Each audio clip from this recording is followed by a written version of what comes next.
Bueno, pues ya está con nosotros el candidato al Senado por la coalición Sigamos Haciendo Historia, profesor Raúl Morón Orozco, pues un viejo conocido, voy a decirlo, que no es tan viejo, joven como maestro, acá en el oriente del estado de Michoacán. Él, desde sus inicios en el magisterio, ha estado en el oriente de Michoacán, así es que, pues siéntase como en su casa, profesor, y gracias por atender esta invitación. Medardo, la verdad que gusto saludarte después de algunos años, y efectivamente a los 18 años, saliendo de la Normal Urbana Federal de Morelia, me vine a trabajar acá a Senguio, aquí en el oriente, y la verdad que era la misma región, con Hidalgo, con Tuxpan, Irimbo, Tlalpujahua, Cotepeque, Pitayo y Marabatío.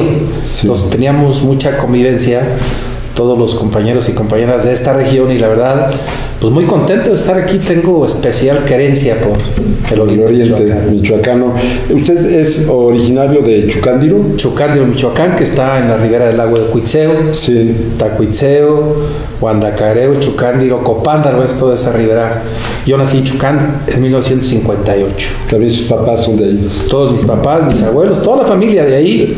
Y ya después de terminar la primaria, porque en ese tiempo no había secundaria en mi pueblo, sí, nos venimos a Morelia a estudiar la secundaria. Ya fue que nos asentamos en Morelia y estuve la secundaria. En ese tiempo, después de la secundaria, íbamos a la normal. Estudié la normal, pero salimos a los 18 años, sí, y a los 18 nos venimos acá al oriente a trabajar en Senguio, y la residencia siempre fue Marabatío. ¿Fue vocación o fue circunstancial, profesor? Pues fue vocación. Fíjate que a mí me gustaron mucho las matemáticas, me siguen gustando, me emocionan, me gusta estudiarlas ya, y yo me llamaba mucho la atención la ingeniería, pero la verdad, el dinero que había en la familia, somos 12 en la familia, mi papá era campesino, migrante, obrero, entonces era muy difícil que hubiera recursos para estudiar una carrera como esa, y dice, sí, sin problema ahí. Pero la verdad es que yo vi que era muy difícil y dije, no, pues vamos a explorar la carrera de profesor. No era sencillo entrar a la normal, sí, tuvimos fortuna de estar, y la verdad desde que entré me apasionó el magisterio, y es mi pasión, la educación, aparte que es una profesión muy noble, ¿verdad? Que así es, genera muchas satisfacciones. Me ha tocado la oportunidad también de dar clases, y me hubiera gustado ser profesor. No, sí, es que bueno, yo soy de educación básica, entonces los, sí, niños de primaria, cuando los enseñas a leer, o los jóvenes ya de sexto, cuando salen, en muchos casos como el nuestro, que trabajamos en el medio rural siempre, pues yo di siempre quinto y sexto año, o sexto, sí, y entonces tú los preparabas para los que querían seguir estudiando, pero los preparabas también para la vida, claro, porque había muchos que no estudiaban, y entonces tenían que enfrentar ya pues el trabajo, y se casaban pronto, sí, y ya formar familia. Entonces los educabas para la vida y para continuar trabajando. Y es una gran satisfacción que lo encuentren a uno, ¿no? Y muchos me encuentran. Muy agradecidos para toda la vida. Muchos me encuentran, algunos profesionistas exitosos, otros que no pudieron estudiar, pero son hombres y mujeres de bien, y la verdad, a veces me saludan y no los conozco, porque sí, ya, sí, ¿no? Pues tiene, no sé, 40, 50 años o más, y yo tengo 65, entonces ya, ¿qué pasó? ¿Dónde anda? Y además ya barbones y todo, ya no lo sé. Y estudiaban, dejaban entrar a la escuela a personas de 18 años o 20 años, no había límite. La primera vez que yo tuve sexto año tenía muchachos de 15 y 16 años. Sí. Entonces eran jóvenes muy grandes, pero si ya cuando salen ahora, pues casi están de mi edad, pues yo tenía 18, entonces 4 años más que ellos, entonces muchachos de entre 50 y 60 años, ya hombres hechos y derechos. Y la verdad, hombres de bien, la verdad no he conocido de alguien que haya tenido algunos problemas de otro tipo. Son exitosos, porque la verdad es que había mucho dinamismo en la escuela rural de aquel tiempo, lo sigue existiendo seguramente, pero teníamos esa doble función, preparar para continuar estudiando a algunos, a bastantitos, pero otros ya para que enfrentaran la vida, los problemas reales de la vida. Y había valores humanos, ¿eh? que se practicaban y que el mismo profesor inculcaba. Fíjate que el civismo, la urbanidad, quitaron esos temas de urbanidad y civismo, ¿no? Sí, fueron como adelgazando el modelo educativo, el programa de estudios, y fueron mecanizando la educación. Era nada más de aprendizaje, aprender de memoria y no interactuar con la sociedad. Yo recuerdo que tenía una plaza, trabajaba en Cachiví y por las tardes me quedaba a platicar con los señores grandes. Me acuerdo mucho de don Alfonso, un señor de edad ya 70 años, y me quedaba ahí a platicar con él las tardes, intercambiando puntos de vista, cómo estaba la comunidad, qué problemas tenía la gente, cómo se comportaba de otras comunidades, o sea, aprendiendo, porque la verdad es que siempre me gustó platicar con las personas mayores, desde chiquito con mi papá, con sus amigos, ahí estaba escuchando sus pláticas, porque eso hace que uno aprenda mucho. La experiencia de vida te da mucha sabiduría, y esa sabiduría, si no se escucha y no se platica, se la llevan a la tumba. Y la verdad es que esa sabiduría de mi abuelo, de mi padre, de los amigos, yo la tengo muy presente, y sus enseñanzas más. Así es. Hay un grave problema que todavía no se ha podido componer en la educación en México de una perspectiva que yo veo, es que no hemos podido aplicar la lectocomprensión. Todo era memorización a propósito de lo que comentó usted.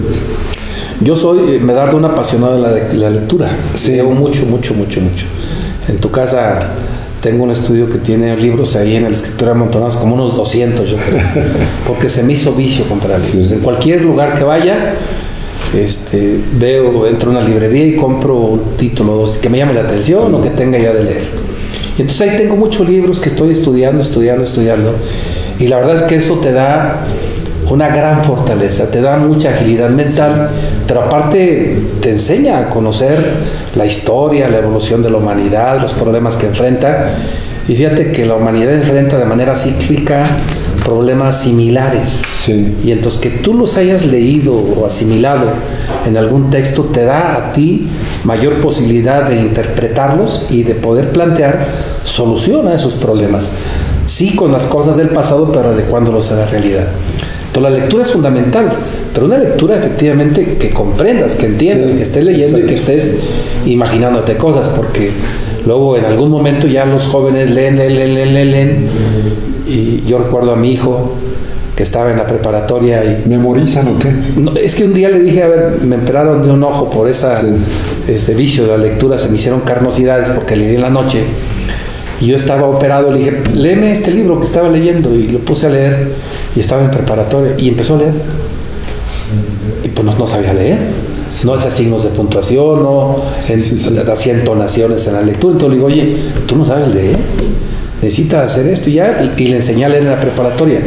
Y ahora se enseñó a leer, y se le hizo vicio a la lectura, y ahora es un muchacho muy exitoso, tiene 2 doctorados, no sé qué más, se preparó bien.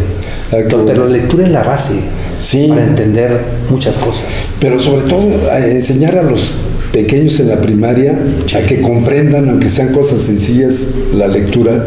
Se les ha enseñado siempre a memorizar. ¿Qué puede hacerse en ese ámbito que usted tanto conoce? Fíjate que antes se enseñaba con el sonido de las letras, fonético, el método fonético, o el silabario de San Miguel por sílabas, que M con la MA, la S con la OSO y así. No, pero acá en Marabatío, en el tiempo que estábamos ahí organizados los maestros, hicimos un método que es un conjunto de varias técnicas que le llamamos bilectográfico, que enseñaba a leer con pensamientos completos. El oso vive en la naturaleza. Y entonces ya no es él no, es el oso vive en la naturaleza. Y entonces uno puede decir, no, pero ¿cómo se va a enseñar a leer así? Pues sí se enseñan a leer. Y razonan, porque te enseñan a leer con frases completas, con pensamientos completos, y no con sonidos de letras ni con partes de una sílaba. Entonces, o con partes de las letras en sílabas, no, pensamientos completos, y eso hace que el entendimiento sea más integral, que la lectura sea más asequible y que haya mayor comprensión. Mi hija, que es doctora, se enseñó a leer con ese método, y te quiero decir con toda honestidad, esta muchacha fue muy fácil ser doctora, que no es tan fácil, tiene una especialidad en otra cosa y otros su especialidad, pero, o sea, le fue fácil lo demás. Si te enseñas a leer, es una base sustantiva a leer bien, a comprender la lectura, para poder estudiar lo que tú quieras. ¿Y qué le parece a usted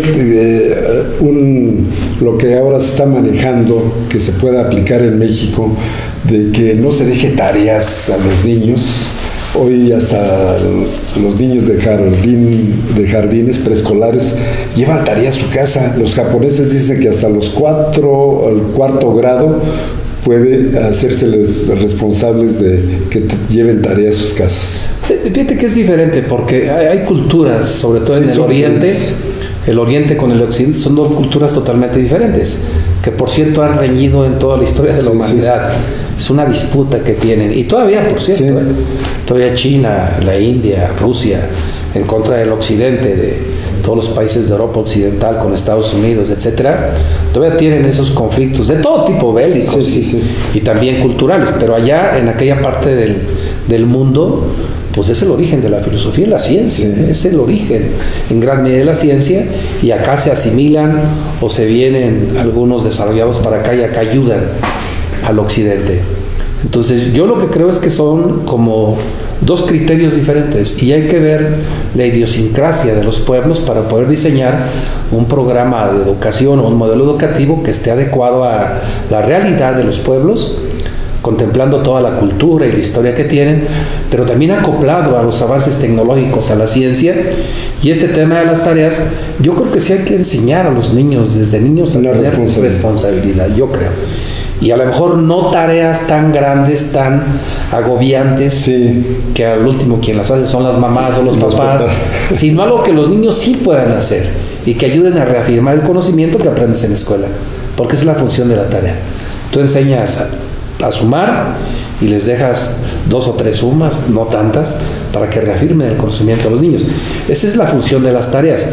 Ya cuando van teniendo más posibilidad de razonamiento, pues obviamente se va incrementando el nivel de responsabilidad y también el nivel de las tareas. Ya cuando estudias, no sé, una licenciatura, una maestría, pues ya de saber, van a leer este libro y van a hacer esto, y ya lo hacen. Pero si tienes toda esa base que he comentado desde el principio, si no la tienes, cuando llegas al nivel superior, pues son saltos muy importantes que a veces no están articulados. No hay articulación de educación básica a la educación media superior. Y no hay articulación de la educación media superior a la educación superior. Por eso hay deserción en cada salto que das de cada uno de los niveles de aprendizaje. Entonces, eso es algo que todavía hay que acomodar más, esa articulación. Porque si hubiera articulación, tú pasas de un nivel a otro y no lo sientes. Así es. Pero sí lo sientes, y lo sientes mucho. Entonces, en la medida que vas teniendo mayor responsabilidad también, o que va incrementándose el nivel de estudios, te va incrementando el nivel de trabajo, porque hay mayor capacidad intelectual para entender, interpretar y discernir el conocimiento. Así es. Bueno, antes de irnos a un espacio, a un corte, le dejo la pregunta de cómo se viene inmiscuyendo, después de estar en esta carrera magisterial, en este movimiento que ha sido tan importante en la educación en México, del movimiento democrático. Regresamos en un momento.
Bueno, pues en este día caluroso y de mucho trabajo, ¿a qué horas inició su labor? Empezamos temprano. Yo trato de caminar antes de salir a trabajar desde las 7 de la mañana, pero ando un poco afectado de el cambio de la garganta. Y ayer tuvimos en México una reunión con aire acondicionado y me afectó un poco, entonces hoy nos salimos. Empezamos un poco tarde hoy, pero aquí andamos con todo. ¿Dónde ha estado este día? Estuve en Querétaro en un evento muy importante, muy nutrido, por cierto, y aquí también un evento muy importante. Poco a poco la campaña se va consolidando. Así es. Cuando empiezan las campañas, sobre todo que son federales, que se ven como lejanas. Todavía no llegan abajo. No llegan hasta abajo. Es como cuando vas empujando una carreta, entonces te cuesta trabajo echarla a andar. Pero ya empezando a rodar, va agarrando velocidad. Y eso pasa. La primera semana complicadita, la segunda semana bien, esta semana está muy bien. Y yo creo que vamos a hacer un espacio en la semana que entra. Y a ver si la semana de Pascua nuevamente empezamos. Por la Semana Mayor. Sí, así es. Bueno, profesor, a usted se le considera uno de los líderes nacionales en este movimiento democrático. ¿Cómo nace y por qué? Fíjate que después de los 80s, con la instauración del neoliberalismo en México y en el planeta, empieza a deteriorarse mucho el salario, el poder adquisitivo del salario. Y entonces, pues la gente inquieta porque se degradó el poder adquisitivo, no comprábamos lo mismo con lo que ganábamos, empezamos a plantear un incremento salarial adecuado, que nos permitiera mantener el nivel adquisitivo del que teníamos antes de los 80s. Y entonces, pues empezó a gestarse un movimiento embrionariamente en muchos lados, discutiendo cómo podíamos acceder a mejor salario. Y se combina con otro elemento, porque los dirigentes sindicales de aquel tiempo, en vez de representar los intereses de los trabajadores de la educación, se acoplaban con los gobiernos, desde el sindicato nacional y los sindicatos locales. Y entonces esta serie de demandas no las acompañaban, porque ellos tenían canonjías por esa interlocución que tenían con ellos. Y entonces hubo una inquietud muy grande en el país que detonó en 1989. Llamó la Coordinadora Nacional a un movimiento, a un paro nacional. Y aquí en Michoacán, que era un movimiento emergente sin estar organizado, pues de manera espontánea reaccionaron algunos dirigentes que había aquí de la CENTE o referentes de la CENTE y llamaron al paro. Y ahí llegamos muchos a ese paro, que finalmente se convierte en un paro nacional. Aquí en Michoacán paramos prácticamente todo el estado y tuvimos que articular al movimiento todo, organizarlo, y a partir de esos referentes de la CENTE empezamos a aglutinarnos y conformamos una coordinación estatal, una asamblea estatal.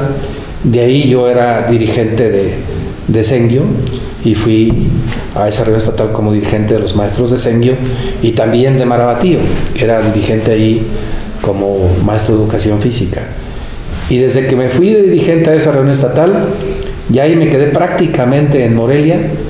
Yo dirigí del Movimiento Democrático Magisterial todas las asambleas estatales, casi todas. Hasta que vino el Bester Gordillo a instalar una comisión, esa la dirigí también yo, que era muy dura la maestra. Sí. Pero la verdad es que, pues al principio, yo había sido dirigente estudiantil, y había sido aquí dirigente de mi delegación. Ir a una asamblea estatal, pues no es poca cosa, y hablar delante de dirigentes muy importantes del magisterio michoacano no es poca cosa. La verdad es que al principio cuesta trabajo, pero a la medida que agarra ritmo, igual que en todo, pues ya al rato yo era muy hábil para dirigir la asamblea, y cada que había asamblea me nombraban a mí como presidente de la mesa y sacaba adelante. Entonces ahí empieza la experiencia del movimiento y nace exigiendo democracia y más salario. Esas eran las dos consignas fundamentales que detonaron en abril de 1989 el movimiento magisterial nacional.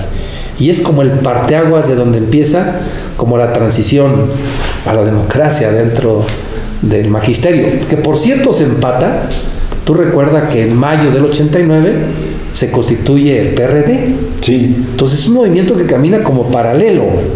Ellos luchando por la democracia electoral, nosotros luchando por la democracia sindical. Y coincidíamos y nos apoyábamos y nos brindábamos solidaridad en todos los momentos de lucha. Así es. Hoy ¿en qué momento están ellos junto con usted, que sigue siendo líder, ¿no? Bueno, yo después del movimiento democrático, con 6 años de paralelismo, fuimos el primer comité paralelo en el país, que aparte del comité institucional, CHAR, lo decíamos nosotros fuimos un comité democrático, porque esa movilización condujo, la de abril del 89, a que negociáramos un congreso estatal con la maestra Elvester, que iba a ser en octubre en Uruapan. Y como la maestra nombramos una comisión organizadora del congreso, nuestra y de ella, una comisión conjunta mixta, y en la organización nosotros ganamos la mayoría de delegados.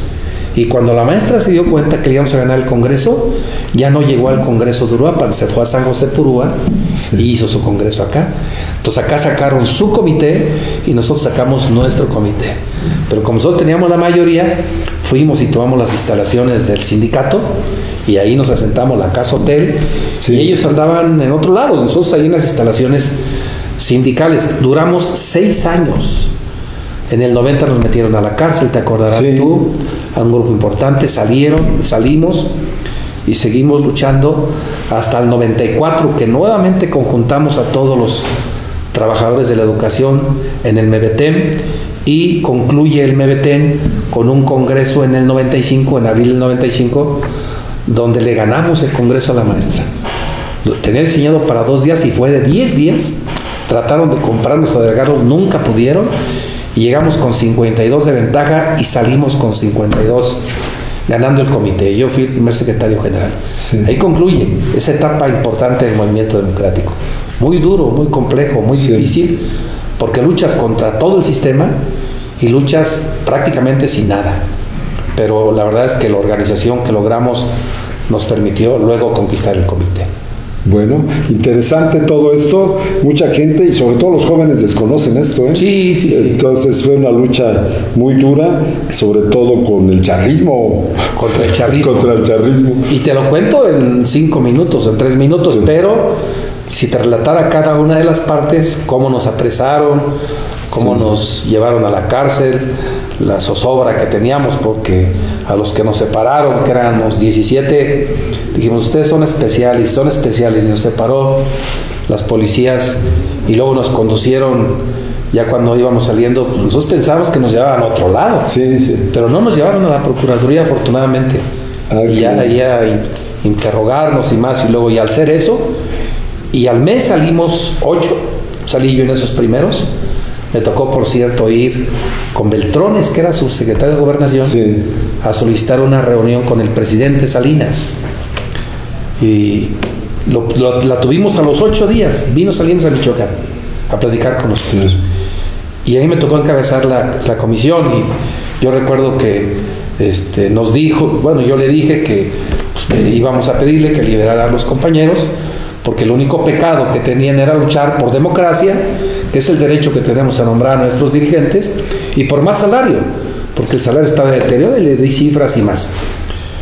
Y ya dije lo que tenía que decir, que si no sacaba a nuestros compañeros, pues que nos metieran todos a la cárcel, porque éramos muchos los que estábamos con el mismo sentimiento de los compañeros que aún estaban detenidos. Y el presidente habló, me empezó a decir que ese era un movimiento del PRD, que decía que teníamos solidaridad, y en el plantón que teníamos había una carpita del PRD, y me enseñó imágenes. Y ya al final le digo yo, presidente, le digo, no le dije presidente, licenciado, no sé usted quién informa. Le digo, pero pudiera ser que fuera cierto que el PRD, pues tuviera alguien del PRD con nosotros. Le digo, ¿y ese es pecado? ¿Militar en un partido diferente al suyo es pecado? ¿Es ilegal? ¿O por qué esa hazaña? No somos partidistas, no estamos reivindicando ningún partido, estamos en una lucha democrática, que esto y esto y esto. Usted está mal informado. El gobernador Genovevo se puso rojo de coraje, porque, pues dice, a un presidente no se le contradice. Con todo respeto, mi estimado doctor, le digo, yo lo único que hice fue precisarle que está equivocado, que la información que tiene no es información cierta.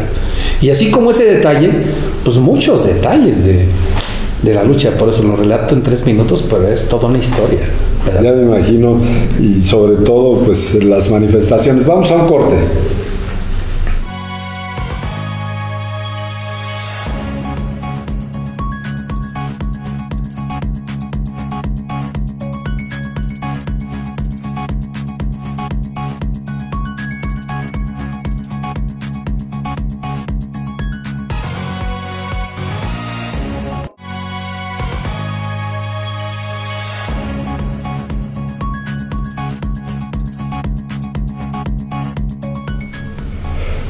Profesor, que en muchas naciones el maestro, el profesional de la educación, está muy bien pagado.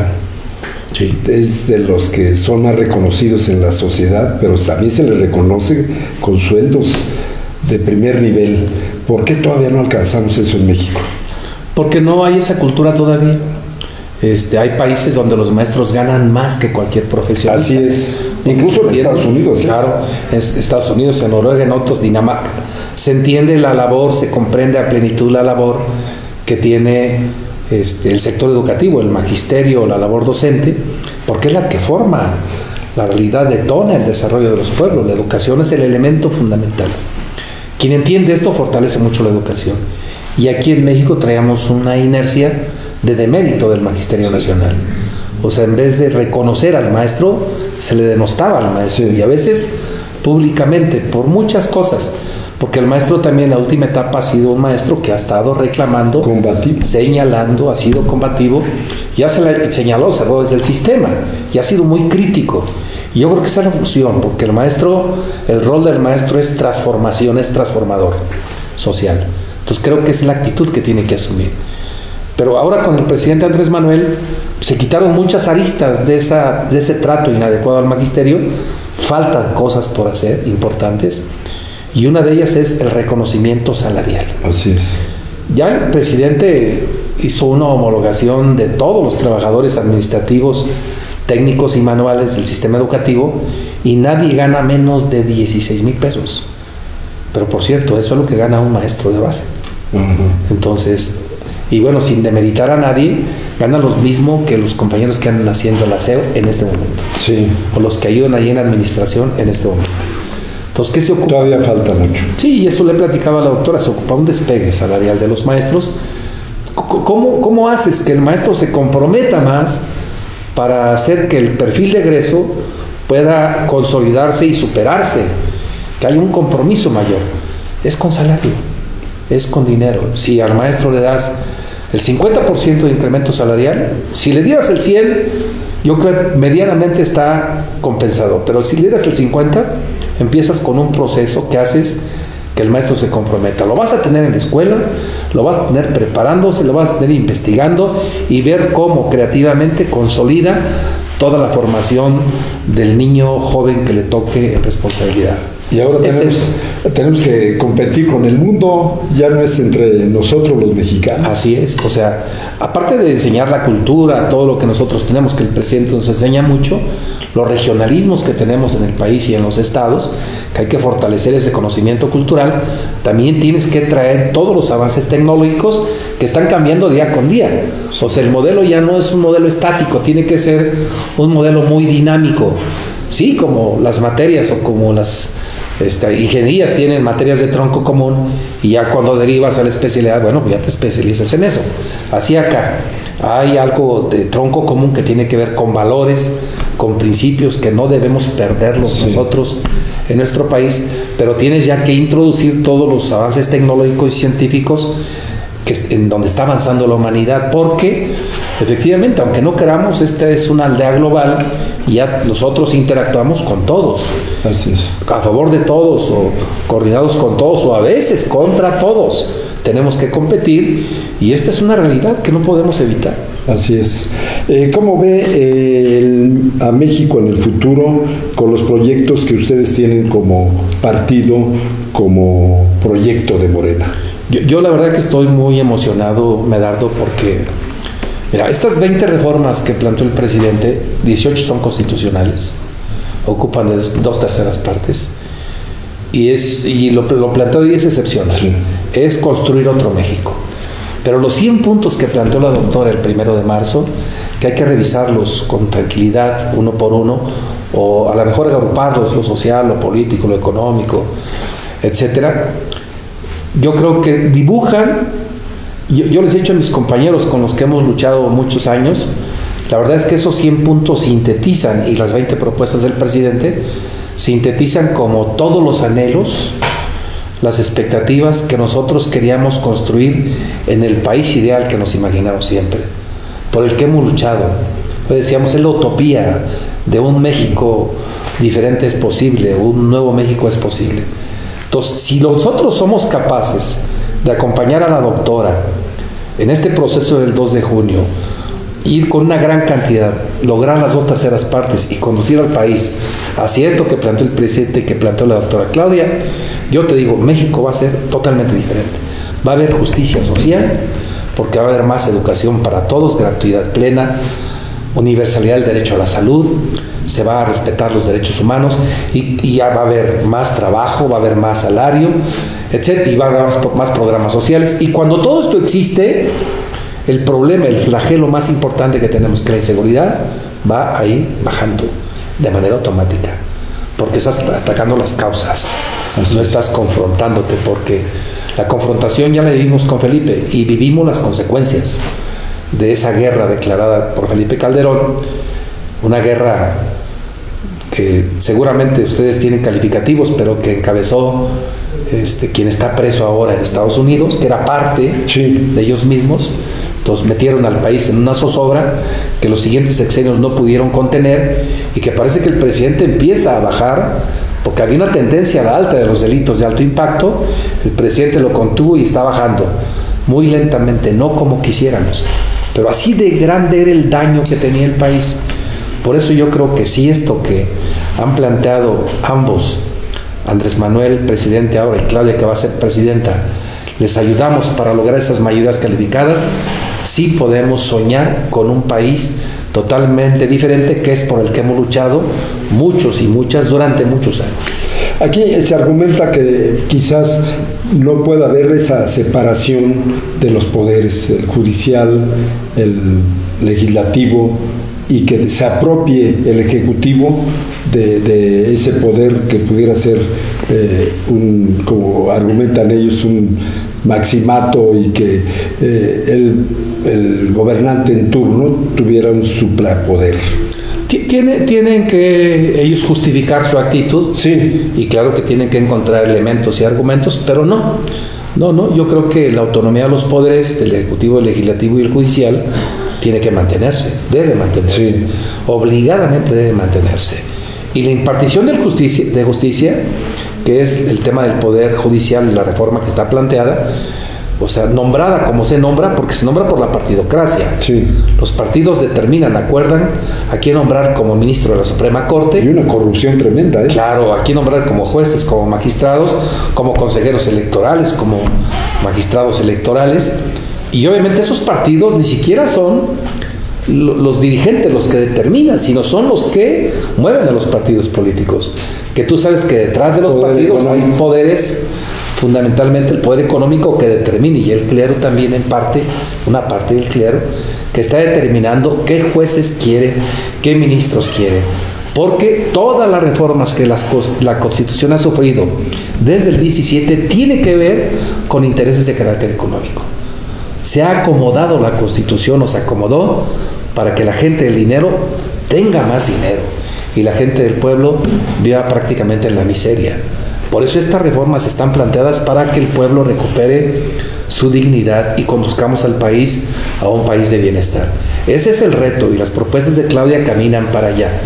Obviamente ellos se van a oponer, pero a ver, si el pueblo ya elige al Poder Ejecutivo, si el pueblo elige al Poder Legislativo, los senadores, los diputados, los regidores, y ya elige a los presidentes municipales, gobernadores y presidente de la República, ¿por qué no va a elegir al Poder Judicial? ¿Cuál es la justificación por lo que no? Pues ellos quieren seguir teniendo control en ese poder, y la verdad es que nosotros queremos que ellos representen también al pueblo, para que lo que hagan también le den cuentas al pueblo y no le den cuentas a los señores del dinero. Sí. Es una disputa del poder económico contra el poder político, pero el presidente ya planteó: separemos el poder económico del poder político. Y yo creo que eso está inducido a ello, y nos va a permitir consolidar la democracia en México, que el pueblo diga quién quiere que lo represente en todos los poderes. Ahí podrá ir implícito, para avanzar en ese sentido, el mejorar la educación. A veces que también no se acepta decir de calidad, sino mejorar la educación para que tengamos mayores niveles de competitividad, Sí. que es importante sacar al pueblo de la mediocridad en investigación, en desarrollo humano, para que pueda competir con los que tienen el dinero y el poder económico. Con buena educación es un gran avance. La otra, la atención a la salud. En ese aspecto podemos llegar lo más pronto posible a tener esa cobertura de salud. Ambas cuestiones están planteadas en los 100 puntos que plantea la doctora, sí, y también están planteadas en las propuestas legislativas que hizo el presidente. El último que plantea la universalidad de la salud, que el presidente ha empezado con el IMSS Bienestar, que es muy criticado. ¿Por qué es criticado? Porque la salud es un negocio importantísimo, con los laboratorios, con las farmacéuticas que tenían el control monopólico de la compra de medicamentos y se lo vendían al gobierno de México. Ahora el presidente tiene otro esquema y por eso muy cuestionado ahí. Y un gran poder. Y un gran poder. Pero bueno, es que se quejan de que el presidente tiene poder, que está acumulando el Estado poder. No, un gran poder de estos grupos, claro, monopolios médicos. Antes los tenían todo, ahorita se los estamos quitando poco a poco. Porque nosotros reivindicamos lo público por sobre lo privado, claro, y ellos, los neoliberales, reivindican lo privado por sobre lo público. Entonces la idea es avanzar a este derecho a la salud, este derecho humano a la salud, universalizando el derecho a la salud. ¿Qué quiere decir eso? Que si yo me enfermo aquí y no estoy afiliado al Seguro Social, al ISSSTE, etcétera, y aquí hay un hospital público del IMSS o del ISSSTE, yo puedo ir y me atienden de la enfermedad que sea, cueste lo que cueste y de manera gratuita. Ese es el reto de llegar allá. El presidente ya tiene el planteamiento y caminó una parte, no va a alcanzar. Claudia tiene que llegar a ese nivel. Y claro que el derecho humano a la salud tiene que garantizarse con una medicina preventiva excepcional. Y ahí entra también el tema educativo. Porque, a ver, si tú desde niños, a los niños de preescolar, de primaria, les vas enseñando hábitos adecuados de salud, les enseñas a cuidar el medio ambiente, les enseñas a alimentarse bien, les enseñas a hacer deporte. O sea, tienes una cultura diferente del cuidado de tu salud, de tu alimentación y más. Tú vas a crecer con disciplina, vas a crecer con hábitos saludables, no vas a tener enfermedades pronto, pero aparte, si practicas deporte, cualquier disciplina y te incentivan a hacerlo, y el hábito de la lectura por otro lado y muchas cosas, pues qué tiempo van a tener para andar pensando en otros asuntos.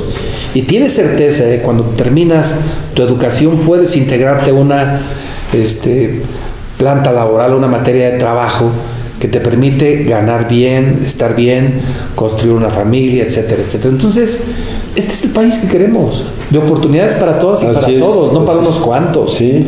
Porque estos amigos desprecian a la gente del pueblo, nos han tenido acá en la miseria y nosotros queremos construir un país de oportunidades para todas y para todos. Por ahí le vamos a hacer una petición en la región oriente, un apoyo al tecnológico. No, hombre. El hombre nos ha sacado.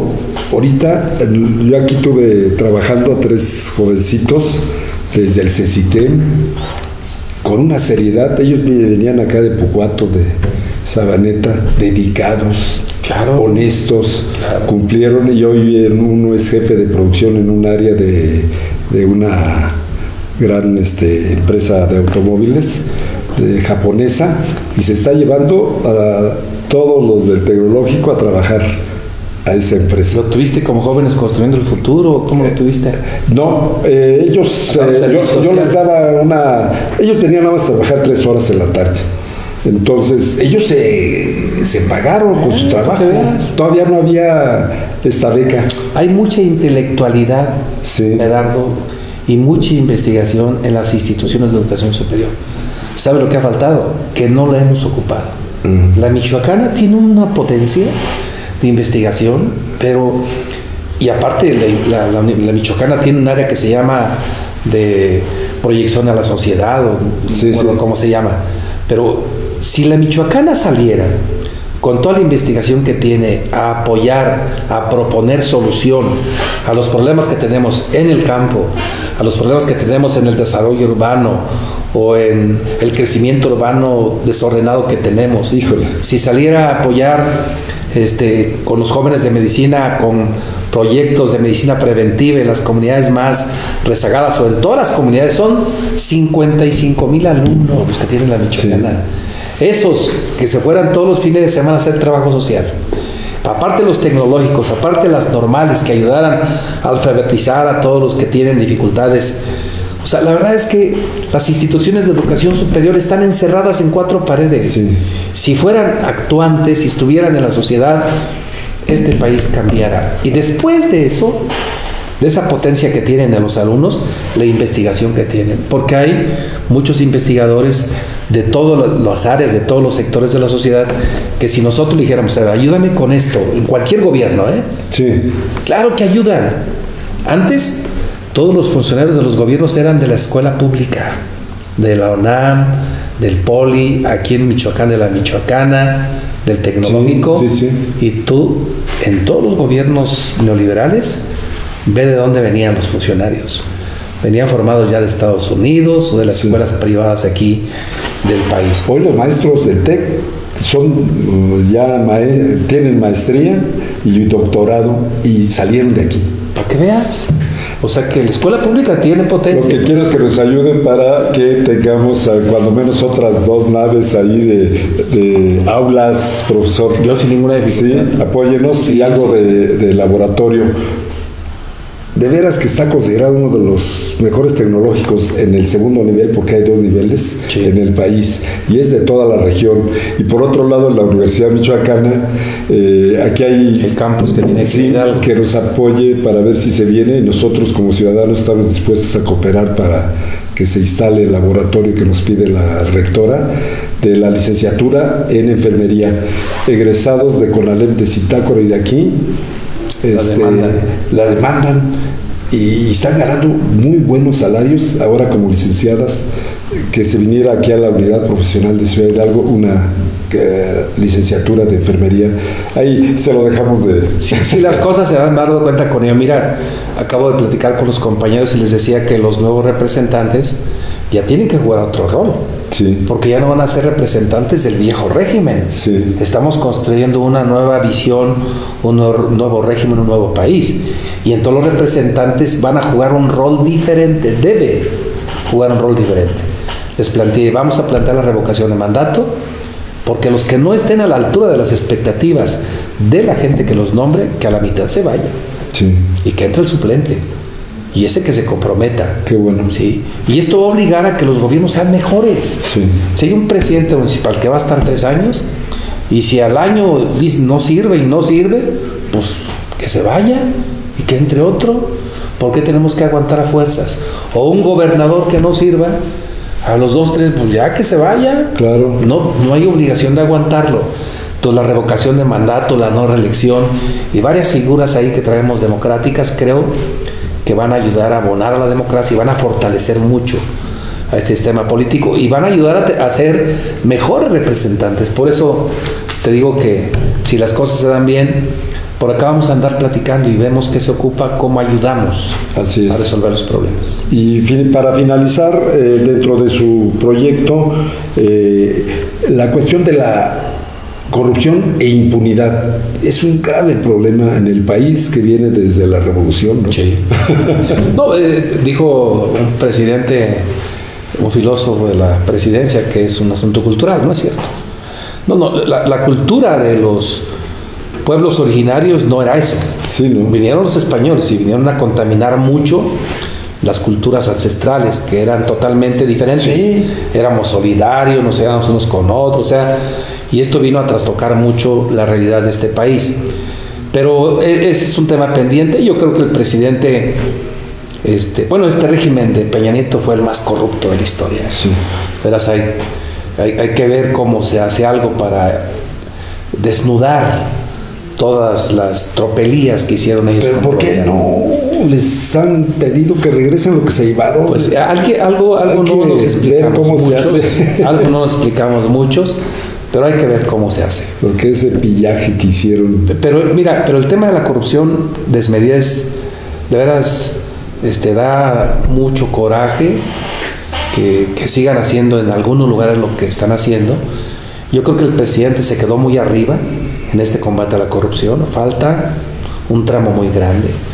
Yo he dicho que el presidente tardó en hacer cosas, no alcanzó a hacer cosas, porque tuvo que quitar muchos obstáculos, los medios de comunicación, separar el poder económico del político. Entonces tuvo muchas batallas muy grandes. No, venía a 200 kilómetros, claro. Para pararlo y echarlo para atrás es imposible. Sí, y yo les digo, es como cuando tú abandonas una casa y regresas a los 20 años y dices, ¿por dónde empiezo a limpiarla? Y la limpias por donde tú crees que te vas a ocupar más, pero todo lo demás, pues el presidente vio lo sustantivo, pero hay que seguir. De hecho, si él caminó 1 kilómetro, ya con todos esos obstáculos despejados, claro, debe caminar 10. Así es. O sea, tiene que seguir avanzando en el combate a la corrupción. Si nada más eso hiciéramos, ve lo que ha hecho el presidente sin subir impuestos y más, los programas sociales, más de 2 billones de pesos en programas sociales, todas las obras que ha hecho de infraestructura y esta austeridad con la que ha hecho él su gobierno, que nunca se había visto en la historia del país. Yo creo que este país es muy rico, y si nada más combatimos la corrupción y no permitimos que nadie se robe dinero y ponemos castigos ejemplares a quien lo haga, solamente eso va a hacer que el país tenga mucho más recursos y que podamos pasar de manera sustantiva a esos planteamientos de educación, de salud, de mayor programas sociales, de mayor apoyo al campo, a la cultura, al deporte, etcétera, etcétera. De veras, va a ser otro país. Si nada más eso hiciéramos, porque todavía se va mucho dinero. Así es, así es. Pues algún mensaje final en esta campaña, porque pues, estamos en campaña, todo el país. No, pues yo les digo que esto que hemos platicado ahora con Medardo, y le agradezco mucho esta invitación, pues lo podemos hacer solo si tenemos muchos votos. Las elecciones se ganan con votos, entonces invitar a todos los que nos ven, nos escuchan, a que nos ayuden a construir este nuevo país, esta nueva casa, este nuevo México con votos. Son votos, amigas y amigos, y ojalá tengamos la oportunidad de encontrarnos pronto y de continuar trabajando por esta transformación que es tan anhelada, por este nuevo país que queremos construir para nuestros hijos y para los hijos de nuestros hijos. Voto masivo por los partidos de la coalición Sigamos Haciendo Historia, Verde, Morena y PT. Un saludo afectuoso y un abrazo a todas y a todos. Y gracias, Medardo. Gracias. Buenas noches. Buenas noches. Gracias por su atención.